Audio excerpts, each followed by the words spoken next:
The renowned dancer and choreographer Paul Taylor has died at the age of 88 due to renal failure, according to Lisa Librado, a spokeswoman for the Paul Taylor Dance Company.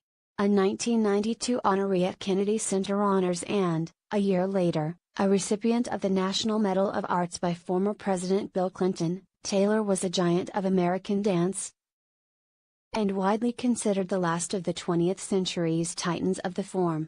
Taylor got his start in the 1950s, when he assembled a small dance troupe that performed his own works. Paul Taylor interview: "In a dance, I set up problems to solve. Read more." Soon after, he joined the Martha Graham Dance Company as a soloist for 7 years, maintaining his own company while working with luminaries such as Doris Humphrey, Charles Weidman, Jose Limon, and Jerome Robbins. He also originated roles for George Balanchine, known as the father of American dance and co-founder of the New York City Ballet.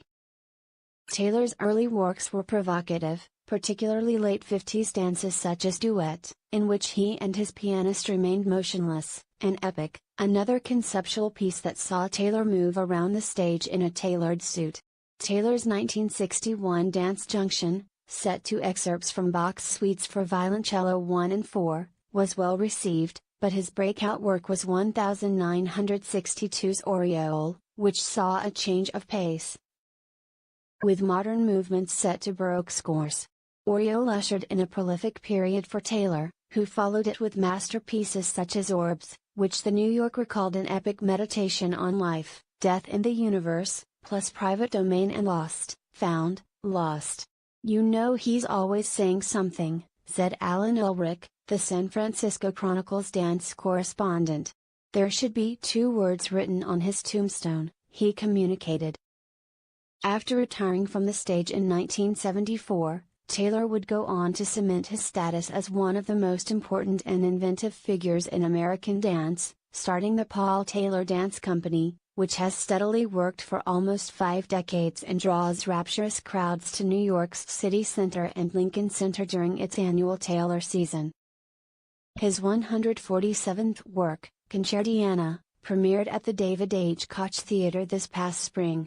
In 2015, a documentary about Taylor's life, Paul Taylor, Creative Domain, was released, its title shared with that of Taylor's 1988 autobiography.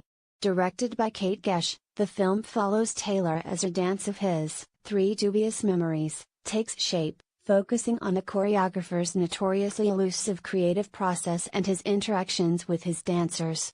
In his intimate autobiography, Taylor wrote about the creation of his masterworks, his childhood in Wilkinsburg, Pennsylvania, and his working relationships with fellow dance maestros Martha Graham, Marcy Cunningham, Anthony Tudor, and George Balanchine.